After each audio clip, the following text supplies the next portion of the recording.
नमस्कार स्वागत करुछि आमर एही सविशेष विश्लेषण कार्यक्रम को आज हेउछि 25 एप्रिल 2026 औ माने आजिर मिशन हेउछि विभिन्न आडू आसुथिबा गुरुत्वपूर्ण खबर गुडी को एकाठी करिबा औ ता भितरे थिबा प्रकृत अर्थ को बुझिबा। हाँ आउ आजिर खबर गुड़िक भी बेस चिंताजनक माने गोटे पटे देखिले प्रचंड खरा पाई स्कूल छुट्टी आउ गोटे पटे बजेट शिल्प निवेश आउ मध्यम प्राच्यर संकट। बिल्कुल आउ सबुठो आश्चर्यर कथा हेउछि जदि आमे डिजिटल दुनियार सर्च ट्रेंड टिके देखिबा ना माने विभिन्न सोशल मीडिया रे लोके कोन खोजुचंदी तेबे गोटे अजब जिंस देखिबा को मिलुछि। अच्छा सेटा कोन लोके माने निज पड़ोशी राज्य पश्चिम बंगर टीएमसी बनाम बीजेपी निर्वाचन खबर खोजुचंदी नहले पूरा स्थानीय बा हाइपर लोकल खबर देखुचंदी आउ ताठरो बड़ कथा हैला मध्यप्राच्य युद्ध को नै बाबा वेंगांकर भविष्यत्वाणी प्रति लोकंकर भारी आग्रह। अरे बाप रे बाबा भेंगा माने जेतेबेले वास्तवता अधिक भयंकर होई जाए लोके बोधई एमिति ही करंती। सेया तो जेतेबेले युद्ध किंबा खरा भली समस्या आम नियंत्रण बाहर को चली जाए मनीष बोधे तथ्य बदले भविष्यतवाणी पछरे गोड़ाए। आपन को कौन लागुछि? आज्ञा यह एकदम सत कथा माने मनीष स्वभावतः अनिश्चितता को डरे जेतेबेले नियंत्रण हाथरू खसी जीवा भली लागे मनीष मस्तिष्क दुईटी दिगो को दौड़े गोटी हैला निज आखपाखर खबर कारण सेईटा तार सुरक्षा सह जड़ित ठीक आउ द्वितीयटी हैला एई भविष्यतवाणी बाबा भेंगा हुअंतु बा अन्य केही एसबू पढ़िले गोटे मिथ्या आश्वासन मिले जे सबु किछि पूर्वरु लेखा होईछि।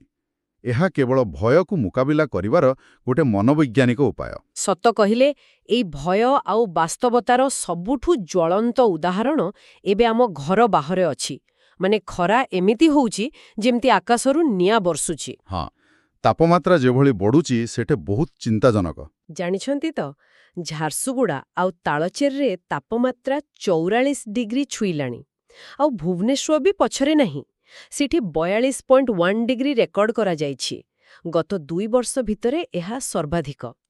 एटा एमती लागुछि जेमिति केही साधारण जीवनर रिमोट कंट्रोल रे पॉज बटन दबाई देइछि। खूब सुंदर उदाहरण देली आपण आउ ए पॉज बटन जुगु ही मुख्यमंत्री मोहन चरण माझी एप्रिल 27 तारिखरु समस्त स्कूल रे आगुआ खरा छुट्टी घोषणा कर दिछंती। अच्छा किंतु एत्ते शीघ्र छुट्टी? हाँ माने पूर्वरु स्कूल छुट्टी मे मास मझिरे होउथिला किंतु एबे एप्रिल रे करबा को पडुछि। यार अर्थ हैला जलवायु परिवर्तन एबे हमर सरकारी नीति आ प्रशासनिक कैलेंडर को निज हिसाब रे बदलाई देलानी। सेया तो किंतु गोटे कथा भाबंतु आमे छुट्टी देई पिलांकु खरारु तो बंचाई देले हेले स्कूल रे भित्तिभूमिर अवस्था कोन? गजपति जिल्ला रे जो घटना घटिला सेटा सुनिले छाती थरी जाउछि। आज्ञा से स्कूल गेट पड़ी जिबा घटना कथा कहउछंती तो? हाँ माने स्कूल रा लुहा गेट पड़ी 2 जण निष्पाप छात्रींकर जीवन चलीगला। एबे जातीय मानवाधिकार कमिशन माने एनएचआरसी मुख्य शासन सचिवंकु नोटिस भी देछंती। गोटिए पटे आमे तांको सुरक्षा देउछु बोली कहूछु आउ अन्य पटे गोटे साधारण गेट तांको मृत्युर कारण साजुछि। माने एहा आम व्यवस्थार गोटे कठोर वास्तवता आमर सबु काम खाली प्रतिक्रियाशील बा रिएक्टिव हो जाइछि। खरा बढ़िले छुट्टी देदेबु किंतु वर्ष सारा स्कूल रक्षणाबेक्षण केही देखिबेनी। एनएचआरसी रो नोटिस पूरा राज्यर सरकारी भित्तिभूमिर गुणवत्ता उपर एक बड़ प्रश्न उठाइछि। बिल्कुल ठीक कहिले किंतु एही प्रश्न केवल स्कूल भित्तिभूमिर अटकी नाही। जदि आमे टिके चाष आउ कृषकंक कथा देखिबा ना।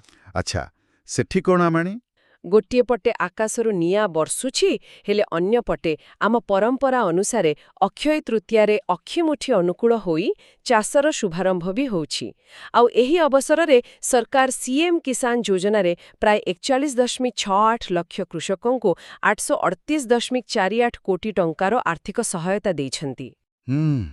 एहा ते एक बड़ पदक्षेप। जणे चासी को राज्य सरकारंक ठारू 4000 आउ केन्द्रर पीएम किसान रु 6000 मिसाई मोट 10,000 टंका मिलुछि। धान क्विंटाल पिछा मध्य 3100 टंका मिलुछि। तथ्य हिसाब रे एटा बहुत भल सुबुछि किंतु माने टिके वास्तवता को आसीबा एटा ठीक सेमिति हैला जेमिति आपण कृषक को दुनियार सबुठु भल बिहन दे देले किंतु पानी बदले रे खाली खरा होउछि। केवल बैंक खाता को टंका पठाई देले कोने चाष होई जिवो एभली पागरे? आज्ञा ଆପଣଙ୍କ ଯୁକ୍ତି ପୁରା ଦମଦାର ଅଛି। ନଗଦ ଟଙ୍କା କେବେ ବି ବର୍ଷା ଜଳର ବିକଳ୍ପ ହୋଇପାରିବନି, କିନ୍ତୁ ଅର୍ଥନୀତିରେ ଏହାକୁ ଏକ ଆର୍ଥିକ ତରଳତା ବା ଲିକ୍ୱିଡିଟି କୁହାଯାଏ। ଟିକେ ସହଜ କରି ବୁଝାଇବେ କି? ମାଟି ଫାଟିଆଁ କଲାଣି, ସେଠି ଏ ଲିକ୍ୱିଡିଟି କ'ଣ କରିବ? ମାନେ ଆପଣ ଏଇ ଟଙ୍କାକୁ ଗୋଟେ ସକ୍ ଆବଜର୍ଭର ବୋଲି ଭାବନ୍ତୁ। ଖରିଫ ଋତୁ ଆରମ୍ଭ ପୂର୍ବରୁ ଯଦି ଚାଷୀ ହାତରେ କିଛି ଟଙ୍କା ଥାଏ, ତେବେ ତାର ନିଷ୍ପତ୍ତି ନେବାର ଶକ୍ତି ପଡ଼ିଯାଏ। ବର୍ଷା ବିଳମ୍ବ ହେଲେ ତାକୁ ଗାଁ ମହାଜନ ପାଖକୁ ଧାଇବାକୁ ପଡ଼ିବନି। ଓହୋ, ମାନେ ସେ ନିଜେ କିଛି ବିକଳ୍ପ ବ୍ୟବସ୍ଥା କରିପାରିବ। ବିଲକୁଲ। ସେ ବଜାରର ଖରା ସହିପାରୁଥିବା ବିହନ ଆଣିପାରିବ କିମ୍ବା ପମ୍ପ ଭଡ଼ାରେ ଆଣି ପାଣି ମଡ଼ାଇ ପାରିବ। ଆଉ ସରକାର ଏବେ ସିଡ୍ସ ଅନ୍ ହ୍ୱିଲ୍ସ ବୋଲି ଗୋଟେ ନୂଆ କାର୍ଯ୍ୟକ୍ରମ ବି ଆରମ୍ଭ କରିଛନ୍ତି। ଆଚ୍ଛା, ସେଇ ଯୋଉ ଗାଡ଼ି ଗାଁ ଗାଁ ବୁଲି ସିଧା ବିହନ ଯୋଗାଇବ? ହଁ, ସେଇଟା। ତାଦ୍ୱାରା ମଧ୍ୟସ୍ଥଙ୍କ ଶୋଷଣ ବି କମିଯିବ। ତେଣୁ ଖାତାକୁ ଆସୁଥିବା ଟଙ୍କା କୌଣସି ଯାଦୁକରୀ ଛୁଡ଼ି ନୁହେଁ, ବରଂ ବିପଦ ସମୟରେ ଲଢ଼ିବା ପାଇଁ ଏହା ଗୋଟେ ପ୍ରାଥମିକ ପ୍ରତିରକ୍ଷା କବଚ। ବୁଝିଲି। କିନ୍ତୁ 41 ଲକ୍ଷର ଅଧିକ ଲୋକଙ୍କୁ ଏତେ ଟଙ୍କା ବାଣ୍ଟିବା, ଏ ପଇସା ଆସୁଛି କେଉଁଠୁ? ଯଦି ଆମେ ନୂଆ ରାଜ୍ୟ ବଜେଟ୍ ଉପରେ ନଜର ପକାଇବା, ସେଠୁ ବୋଧହୁଏ ଉତ୍ତର ମିଳିଯିବ। ହଁ, 2026-27 ପାଇଁ ତ 2,88,000 କୋଟି ଟଙ୍କାର ଏକ ବିଶାଳ ବଜେଟ୍ ଉପସ୍ଥାପନ କରାଯାଇଛି। ସତରେ ବହୁତ ବଡ଼ ବଜେଟ୍। ଆଉ ସୁଭଦ୍ରା ଯୋଜନାରେ ମହିଳାମାନଙ୍କ ପାଇଁ 10,145 କୋଟି ଟଙ୍କା ରଖାଯାଇଛି। କିନ୍ତୁ ଗୋଟେ ଜିନିଷ ଦେଖି ମୁଁ ଟିକେ ଆଶ୍ଚର୍ଯ୍ୟ ହେଲି। କ'ଣ ସେଇଟା? ଗୋଟିଏ ପଟେ ଏତେ ଟଙ୍କା, ଆଉ ଅନ୍ୟପଟେ ସ୍ୱାସ୍ଥ୍ୟ ବିଭାଗ ବଜେଟ୍ରେ ପ୍ରାୟ 2% କାଟ୍ କରାଯାଇଛି। ବିରୋଧୀ ଦଳ କଂଗ୍ରେସ ତ ଏହାକୁ ନେଇ କହିଲାଣି ଯେ ଏହା ହାତୀ ଆକାରର ବଜେଟ୍, କିନ୍ତୁ ପିମ୍ପୁଡ଼ି ଭଳି ଖର୍ଚ୍ଚ। ମାନେ ବିରୋଧୀଙ୍କ କଥାରେ କିଛିଟା ସତ୍ୟତା ତ ନିଶ୍ଚୟ ଅଛି। ଆଜିକାଲି ସରକାର ଡାଇରେକ୍ଟ ବେନିଫିଟ୍ ଟ୍ରାନ୍ସଫର ବା ଡିବିଟି ଉପରେ ବହୁତ ନିର୍ଭର କରୁଛନ୍ତି। ସୁଭଦ୍ରା ହେଉ ବା କିଷାନ ଯୋଜନା, ହାତକୁ ସିଧା ନଗଦ ଟଙ୍କା ଗଲେ ତୁରନ୍ତ ବଜାରରେ ଚାହିଦା ବଢ଼େ ଆଉ ଲୋକେ ଖୁସି ବି ହୁଅନ୍ତି। କିନ୍ତୁ ଏହାର ମୂଲ୍ୟ ହିସାବରେ ଆମେ ସ୍ୱାସ୍ଥ୍ୟ ବଜେଟ୍ କମାଇଦେବା, ମାନେ ଆମେ ନିଜ ଦୀର୍ଘମିଆଦୀ ସୁରକ୍ଷା ସହ ଆପୋଷ ବୁଝାମଣା କରୁନାହୁଁ କି? ଆଜ୍ଞା ହଁ, ତା ହିଁ ତ ହେଉଛି, ଯେତେବେଳେ ଆପଣ ପ୍ରତ୍ୟକ୍ଷ ନଗଦ ବଣ୍ଟନକୁ ଗୁରୁତ୍ୱ ଦେବେ, ସେତେବେଳେ ନୂଆ ଡାକ୍ତରଖାନା କିମ୍ବା ଗବେଷଣା ବଜେଟ୍ରୁ ତ ଅର୍ଥ କାଟିବାକୁ ହିଁ ପଡ଼ିବ। ମେଡିକାଲ କଲେଜ ତିଆରି ହେବାକୁ ବର୍ଷ ବର୍ଷ ଲାଗେ, କିନ୍ତୁ ନଗଦ ଟଙ୍କା ସାଙ୍ଗେ ସାଙ୍ଗେ ରାଜନୈତିକ ଫାଇଦା ଦିଏ। ଏଠି ସନ୍ତୁଳନ ଟିକେ ବିଗିଡ଼ି ଯାଇଛି ବୋଲି ଅର୍ଥନୀତିଜ୍ଞମାନେ କହୁଛନ୍ତି। ଆଉ ଏଇ ସନ୍ତୁଳନ ବିଗିଡ଼ିବାର ଆଉ ଗୋଟେ ବଡ଼ ଉଦାହରଣ ହେଉଛି ନୂଆ ରିଏଲ୍ ଏଷ୍ଟେଟ୍ ନିୟମ। ଏବେ ଓଡ଼ିଶାରେ ଫ୍ଲାଟ୍ କିଣିବା ଢେର ମହଙ୍ଗା ହୋଇଗଲାଣି, ବୁଝିଲେ? ହଁ, ମୁଁ ଶୁଣିଲି ପୁରୁଣା ସ୍ଲାବ୍ ସିଷ୍ଟମଟା ବାତିଲ ହୋଇଗଲା ପରା। ବିଲକୁଲ। ଏବେ ଯେକୌଣସି ଫ୍ଲାଟ୍ ଉପରେ ସମାନ 5% ଷ୍ଟାମ୍ପ ଡ୍ୟୁଟି ଦେବାକୁ ପଡ଼ିବ, ଆଉ ତା ସହ 2% ରେଜିଷ୍ଟ୍ରେସନ ଫି, ଆଉ କମନ୍ ଏରିଆ ପାଇଁ ଏକକାଳୀନ 50,000 ଟଙ୍କା। ମାନେ ଏଇଟା କେମିତିକା କଥା? ଗୋଟିଏ ବଡ଼ ପ୍ରାସାଦ ଆଉ ଗୋଟିଏ ଛୋଟ କୁଡ଼ିଆ ଘରର ପ୍ରବେଶ ଶୁଳ୍କ ସମାନ କରିଦେବା ଭଳି କଥା ହେଲା ଏଇଟା। ଜଣେ ଗରିବ ଲୋକ ଶସ୍ତା ଫ୍ଲାଟ୍ କିଣିବା ବେଳେ ବି କୋଟିପତି ବ୍ୟବସାୟୀଙ୍କ ସହ ସମାନ ଟ୍ୟାକ୍ସ ଦେବ। ଆପଣଙ୍କ ଏହି ପ୍ରାସାଦ ଆଉ କୁଡ଼ିଆ ଉଦାହରଣଟି ପରିସ୍ଥିତିକୁ ଏକଦମ ସ୍ପଷ୍ଟ କରିଦେଉଛି। ସରକାରଙ୍କ ଯୁକ୍ତି ହେଲା ଯେ 15 ଲକ୍ଷ ଟଙ୍କାରୁ କମ୍ ଦାମରେ ଏବେ ସହରରେ କୌଣସି ଘର ମିଳୁନି, ତେଣୁ ପୁରୁଣା ଆଇନର ମୂଲ୍ୟ ନାହିଁ, ଆଉ ସମାନ ଟ୍ୟାକ୍ସ କଲେ କଳାଧନ କମିବ। ସରକାରଙ୍କୁ ଯୁକ୍ତି ନିଜ ଜାଗାରେ ଥାଇପାରେ, କିନ୍ତୁ ସାଧାରଣ ମଧ୍ୟବିତ୍ତ ପରିବାର ଉପରେ ଏହାର ପ୍ରଭାବ କ'ଣ ହେବ? ସିଧାସଳଖ ପ୍ରଭାବ ସେଇ ଆଫୋର୍ଡେବଲ୍ ହାଉସିଂ ଉପରେ ହିଁ ପଡ଼ିବ। ଏହାକୁ ଅର୍ଥନୀତିରେ ରେଭେନ୍ୟୁ ଗ୍ରାବ୍ ବା ରାଜସ୍ୱ ବୃଦ୍ଧି ପଦକ୍ଷେପ କୁହାଯାଏ। ସରକାର ଜାଣିଛନ୍ତି ସହରୀକରଣ ବଢ଼ୁଛି, ଲୋକେ ଘର କିଣିବାକୁ ବାଧ୍ୟ, ତେଣୁ ସେଠୁ ଟଙ୍କା ଆଦାୟ କରି ଯୋଜନାରେ ବାଣ୍ଟୁଛନ୍ତି। ଆଉ ବେଚାରା ମଧ୍ୟବିତ୍ତ ଚାକିରିଆର EMI ବୋଝ ଖାଲି ବଢ଼ିବାରେ ଲାଗିଛି। କ୍ଷେତ୍ରରେ କିନ୍ତୁ ରାଜ୍ୟରେ ଏବେ ବଡ଼ ପରିବର୍ତ୍ତନ ଦେଖାଯାଉଛି। ହଁ, ନିଶ୍ଚୟ। ସମ୍ବଲପୁରରେ ମୁଖ୍ୟମନ୍ତ୍ରୀ ସେଇ ଯୋଉ JSW-JFI ଷ୍ଟିଲ୍ ପ୍ଲାଣ୍ଟର ଉଦ୍ଘାଟନ କଲେ ନା, ସେଥିରେ 15,000 କୋଟି ଟଙ୍କାର ଜାପାନୀ ନିବେଶ ଅଛି। ସତରେ ବହୁତ ବଡ଼ କଥା। ଆଉ ଖାଲି ସେତିକି ନୁହେଁ, ରାଜ୍ୟ ସରକାର ଆଉ 18ଟି ନୂଆ ଶିଳ୍ପ ପ୍ରକଳ୍ପକୁ ଅନୁମୋଦନ ଦେଇଛନ୍ତି, ଯେଉଁଥିରୁ 7,500ରୁ ଅଧିକ ନିୟୋଜିତ ସୃଷ୍ଟି ହେବ। ଆଜ୍ଞା ହଁ, ଏହା ଆମ ଅର୍ଥନୀତି ପାଇଁ ଗୋଟେ ଗେମ୍ ଚେଞ୍ଜର। ଜାପାନୀ ନିବେଶ ମାନେ କେବଳ ଟଙ୍କା ନୁହେଁ, ଅତ୍ୟାଧୁନିକ ଟେକ୍ନୋଲୋଜି ବି ଆସୁଛି। ଏହାଦ୍ୱାରା ଓଡ଼ିଶା ଗ୍ଲୋବାଲ ସପ୍ଲାଇ ଚେନ୍ର ଏକ ମୁଖ୍ୟ ଅଂଶ ହୋଇଯିବ। ସେଇଟା ଠିକ୍, କିନ୍ତୁ ଏଇଠି ମୋ ମନରେ ଗୋଟେ ଖଟକା ହେଉଛି। ମାନେ ଟିକେ ବିଶ୍ଳେଷଣ କରିବା ଆସନ୍ତୁ। ଗୋଟିଏ ପଟେ ଆମେ ଜାପାନୀ ଟେକ୍ନୋଲୋଜି ଆଣୁଛୁ, ଆଉ ଅନ୍ୟପଟେ ଏଇ ଏପ୍ରିଲ 1ରୁ 14 ତାରିଖ ପର୍ଯ୍ୟନ୍ତ ଆମେ ଓଡ଼ିଆ ପକ୍ଷ 2026 ବହୁତ ଜାକଜମକରେ ପାଳନ କଲେ। ହଁ ହଁ, ସେ ଯୋଉ 14 ଦିନ 14 ଟିମ୍ ଅଭିଯାନ ହେଲା। ବିଲକୁଲ। ମାନେ ଲୋକଙ୍କୁ ହସ୍ତତନ୍ତ୍ର ପିନ୍ଧିବାକୁ କୁହାଗଲା, ଓଡ଼ିଆ ନାମଫଳକ ଲଗାଇବାକୁ କୁହାଗଲା। ତେବେ ମୋ ପ୍ରଶ୍ନ ହେଲା, ଗୋଟିଏ ହାତରେ ବିଦେଶୀ ଟେକ୍ନୋଲୋଜି ଆଉ ଅନ୍ୟ ହାତରେ ନିଜ ସ୍ଥାନୀୟ ସଂସ୍କୃତି, ଏ ଦୁଇଟା ଏକା ସାଙ୍ଗରେ କେମିତି ଯିବେ? ଆଧୁନିକତା ଆଉ ପରମ୍ପରା ଭିତରେ ସଂଘର୍ଷ ହେବନି ତ? ଆଜ୍ଞା, ବାହାରୁ ଦେଖିଲେ ଏହା ବିରୋଧାଭାସ ଲାଗିପାରେ, କିନ୍ତୁ ଏହା ହେଉଛି ସବୁଠାରୁ ଜରୁରୀ ସନ୍ତୁଳନ। ଯେତେବେଳେ ରାଜ୍ୟ ଦ୍ରୁତଗତିରେ ବିକାଶ କରେ, ସେତେବେଳେ ଲୋକଙ୍କ ଭିତରେ ନିଜ ପରିଚୟ ହରାଇବାର ଗୋଟେ ଭୟ ସୃଷ୍ଟି ହୁଏ। ଆଚ୍ଛା, ତେଣୁ ଏ ଓଡ଼ିଆ ପକ୍ଷ ସେଇ ଭୟକୁ ଦୂର କରିବା ପାଇଁ ଗୋଟେ ପ୍ରୟାସ। ସମ୍ପୂର୍ଣ୍ଣ ରୂପେ। ମାନେ ଲୋକଙ୍କ ହାତକୁ ରୋଜଗାର ଆସିଲେ ସଂସ୍କୃତି ପାଇଁ ବି ଗର୍ବ ବଢ଼େ। ଖାଲି ପେଟରେ ତ ସଂସ୍କୃତି ବଞ୍ଚିବନି ନା। ସମ୍ବଲପୁରର କାରଖାନାରେ ଜଣେ ଯୁବକ ସକାଳେ ଜାପାନୀ ରୋବୋଟିକ୍ସ ଚଲାଉଥିବ, କିନ୍ତୁ ବାହାରେ ଓଡ଼ିଆ ନାମଫଳକ ଦେଖିଲେ ସେ ଅନୁଭବ କରିବ ଯେ ବିକାଶ ପାଇଁ ନିଜ ମାଟିକୁ ଭୁଲିବାର ଆବଶ୍ୟକତା ନାହିଁ।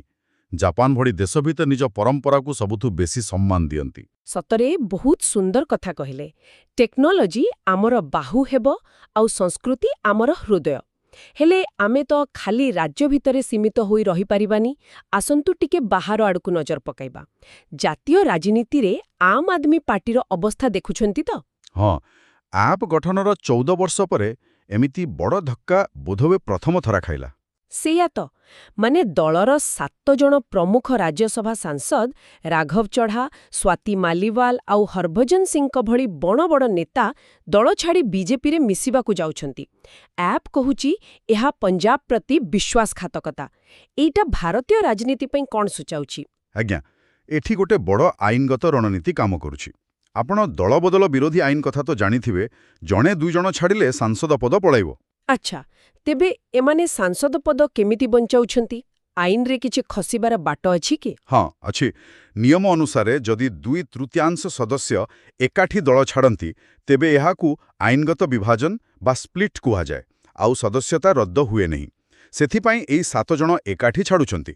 2027 ନିର୍ବାଚନ ପୂର୍ବରୁ ଏହା ଆପ୍ ପାଇଁ ଖୁବ୍ ବଡ଼ ସମସ୍ୟା। କିନ୍ତୁ ଦେଶରୁ ଆଖି ଫେରାଇ ଯଦି ବିଶ୍ୱ ଆଡ଼କୁ ଦେଖିବା, ତେବେ ମଧ୍ୟପ୍ରାଚ୍ୟର ଅବସ୍ଥା ଆହୁରି ଭୟାନକ। ଆଉ ସବୁଠୁ ବଡ଼ କଥା ହେଲା, ଏହା ଆମ ଓଡ଼ିଶା ସହ ସିଧାସଳଖ ଜଡ଼ିତ। ହଁ, ମାନେ ଲକ୍ଷାଧିକ ପ୍ରବାସୀ ଓଡ଼ିଆ ଏବେ ସେଠି ଅଛନ୍ତି। ଯୁଦ୍ଧ ଭିତରେ ସେମାନଙ୍କର ଅବସ୍ଥା କ'ଣ ହେଉଥିବା ଭାବିଲେ ହିଁ ଡର ଲାଗୁଛି। ବିଲକୁଲ। ଆକାଶରୁ ମିସାଇଲ ଖସୁଛି, ରାଜ୍ୟ ସରକାର ଆଲର୍ଟ ଜାରି କରିଛନ୍ତି। ଆଉ ମାନେ ଏଇଠୁ ହିଁ ଆମ କାର୍ଯ୍ୟକ୍ରମ ଆରମ୍ଭର ପ୍ରଶ୍ନର ଉତ୍ତର ମିଳିଯାଉଛି। ଯେତେବେଳେ ନିଜ ଲୋକଙ୍କ ଜୀବନ ବିପଦରେ ପଡ଼େ, ଲୋକେ ବାସ୍ତବ ତଥ୍ୟ ଛାଡ଼ି ଭବିଷ୍ୟତବାଣୀ ପଛରେ କାହିଁକି ଦୌଡ଼ନ୍ତି? ଆଜ୍ଞା, କାରଣ ସେତେବେଳେ ମଣିଷର ଯୁକ୍ତିସଙ୍ଗତ ଚିନ୍ତାଧାରା କାମ କରିବା ବନ୍ଦ କରିଦିଏ। ନିଜ ପୁଅ ବା ଭାଇ 7 ସମୁଦ୍ର ପାର ହୋଇ ବୋମା ମଝିରେ ଥିଲେ ଆଉ ଫୋନ୍ ନ ଲାଗିଲେ ଖବରକାଗଜ କିଛି କାମ ଦିଏନି। ସେଇ ଅସହାୟତା ଭିତରେ ମଣିଷ ନିଜ ମନକୁ ଶାନ୍ତ କରିବାକୁ ବାବା ଭେଙ୍ଗାଙ୍କ ଭଳି ଲୋକଙ୍କ ଉପରେ ଭରସା କରେ। ଦୂର ଦେଶର ଗୋଟେ ବୋମା ଆଜି ଭଦ୍ରକ କିମ୍ବା ବ୍ରହ୍ମପୁରର ଘରେ ଆତଙ୍କ ଖେଳାଇ ଦେଉଛି। ବାଃ, ଏକଦମ ସତ କଥା କହିଲେ। ତେବେ ଆଜିର ଆଲୋଚନାରୁ ଗୋଟିଏ କଥା ସ୍ପଷ୍ଟ, ଯେ ଆମେ ଏକା ସାଙ୍ଗରେ ବହୁତ କିଛି ସାମ୍ନା କରୁଛୁ। 44 ଡିଗ୍ରୀର ଖରା, ବିଶାଳ ବଜେଟ୍, ମହଙ୍ଗା ରିଅଲ ଏଷ୍ଟେଟ୍, ଜାପାନୀ ନିବେଶ ସହ ଓଡ଼ିଆ ଅସ୍ମିତା, ଆଉ ତା ସହ ବିଶ୍ୱସ୍ତରୀୟ ଯୁଦ୍ଧ ଓ ରାଜନୈତିକ ଭୂକମ୍ପ। ଏହା ହିଁ ତ 21 ଶତାବ୍ଦୀର ଜଟିଳ ବାସ୍ତବତା। ସବୁକିଛି ପରସ୍ପର ସହ ଗଭୀର ଭାବେ ଯୋଡ଼ି ହୋଇ ରହିଛି। ଠିକ୍ କହିଲେ। ତେବେ ଆଜିର ଏହି ବିଶ୍ଳେଷଣ ଶେଷ କରିବା ପୂର୍ବରୁ ଗୋଟିଏ ପ୍ରଶ୍ନ ମୋ ମନକୁ ବାରମ୍ବାର ଆସୁଛି। ଯେତେବେଳେ ଗୋଟିଏ ପଟେ ଆମ ରାଜ୍ୟରେ ଜାପାନୀ ନିବେଶ ଆସୁଛି, ଆଉ ଆମେ ନିଜ ସଂସ୍କୃତିକୁ ଧରି ରଖିବାକୁ ଲୋଡ଼ୁଛୁ, ଆଉ ଅନ୍ୟପଟେ ଦେଶରେ ରାଜନୈତିକ ଅସ୍ଥିରତା ଓ 7 ସମୁଦ୍ର ପାରରେ ଯୁଦ୍ଧ ଚାଲିଛି। ଏମିତି ଏକ ସମୟରେ 2026 ମସିହାରେ ଜଣେ ଆଧୁନିକ ଓଡ଼ିଆର ପ୍ରକୃତ ପରିଚୟ କ'ଣ? ଆମେ ଖାଲି ପରମ୍ପରାକୁ ଧରି ଅତୀତରେ ବଞ୍ଚିବା, ନା ଆଖି ବନ୍ଦ କରି ବିଶ୍ୱ ସମସ୍ୟାରୁ ଲୁଚିଯିବା, ନା ସାହସର ସହ ଏହି ବୈଶ୍ୱିକ ଝଡ଼ର ମୁକାବିଲା କରିବା? ଏହି ଗଭୀର ପ୍ରଶ୍ନର ଉତ୍ତର ଆମ ସମସ୍ତଙ୍କୁ ନିଜ ଭିତରେ ଖୋଜିବାକୁ ପଡ଼ିବ।